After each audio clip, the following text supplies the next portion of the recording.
हाँ दोस्तों, वही भोजपुरी है जिसमें अमिताभ बच्चन, मिथुन चक्रवर्ती और कई कलाकार जो कि हिंदी का जो कि एक से एक सुपर कलाकार जो कि भोजपुरी में जैसे काम कर चुके, जैसे दुल्हनिया गंगा पार के, हे गंगा मैया, ऐसे ऐसे मूवी जो कि ब्लॉकबस्टर जो कि हुआ करते थे और भोजपुरी में जो कि अभी देखने के लिए नहीं मिल रहा।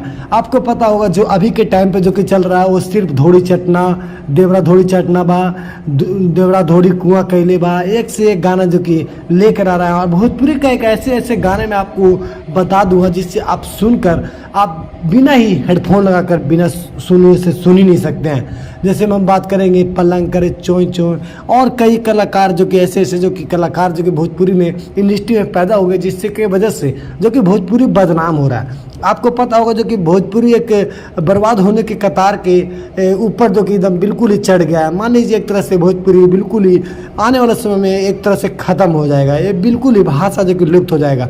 एक समय हुआ करता था कि जो कि भोजपुरी में जो कि एक से एक कलाकार और एक से एक लोग, एक से एक दिग्गज लोग जो कि भोजपुरी को आगे बढ़ाने का काम किए, जैसे मनोज तिवारी, रवि किशन जो कि दुल्हनिया गंगा पार का एक से एक जो कि मूवी उन्होंने की। और भोजपुरी इंडस्ट्री में बहुत सारे लोग ऐसे जो कि काम किए जिससे भोजपुरी इंडस्ट्री का नाम हुआ, रोशन हुआ। और अब ऐसे मूवी आने लग गए हैं ना कि ऐसे ऐसे सीन देने लग गए, ऐसे ऐसे कपड़े लोग पहनने लग गए मूवी के अंदर कि आपको बता दें, जब भी आप परिवार के साथ अगर बैठ कर देखेंगे तो आपको बहुत ही शर्मिंदगी महसूस होगा। पर एक ऐसा समय था जो कि आप बिल्कुल ही घर परिवार के साथ मूवी देख सकते थे, पर अब बिल्कुल ही ऐसा नहीं है, बिल्कुल ही चेंज कर दिया गया, कहीं ना कहीं मॉडिफाई कर दिया गया।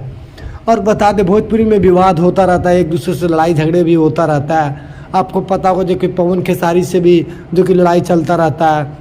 तो कहीं ना कहीं एक भोजपुरी इंडस्ट्री को जो कि बर्बाद करने के कतार पे ये लोग जो कि लेकर पहुंच गए हैं। जिस तरह से लोगों ने भोजपुरी का काम करके यहाँ तक पहुँचाया है, अपने नाम रोशन को जो कि यहाँ तक पहुँचाया है, अपने नाम भोजपुरी को जो कि दिया है, उन लोगों को जो कि दबा दिया गया है। भोजपुरी का एक से एक कलाकार जो कि अब आ चुके हैं, सिर्फ गाना गा देते हैं, धोड़ी चटना बा तो धोड़ी कुआं कैले बा, तो देवरा ये कैले बा, वो कैले बा, ये सब करके जो कि भोजपुरी में अब चल रहा है। और गाना भी लोग सुनना पसंद कर रहे हैं। भाई ये लोग जो कि भोजपुरी को बर्बाद कर रहे हैं। आप भी अगर ऐसे सॉन्ग को सुनते हैं तो आप लोग भी इस सॉन्ग को जो कि ऐसे सॉन्ग को आप समर्थन ना करें, और ऐसे सॉन्ग को अगर टाइटल देखते हैं तो उस पर क्लिक भी ना करें। तो आप लोग जिस तरह से भोजपुरी इंडस्ट्री में अगर जितने भी लोग सब काम कर रहे हैं, अगर सही तरीके से जिस तरह से पहले काम कर रहे थे उस तरह से अगर लोग काम करेंगे तभी भी भोजपुरी इंडस्ट्री बहुत ही ऊपर जा सकता है और बहुत ही जो कि नाम कमा सकता है। तो आपका इसमें क्या राय है, आप हमारे कमेंट बॉक्स में बताइएगा। और फिर मिलते हैं अगले वीडियो में, तब तक के लिए जय हिंद, जय भोजपुरी।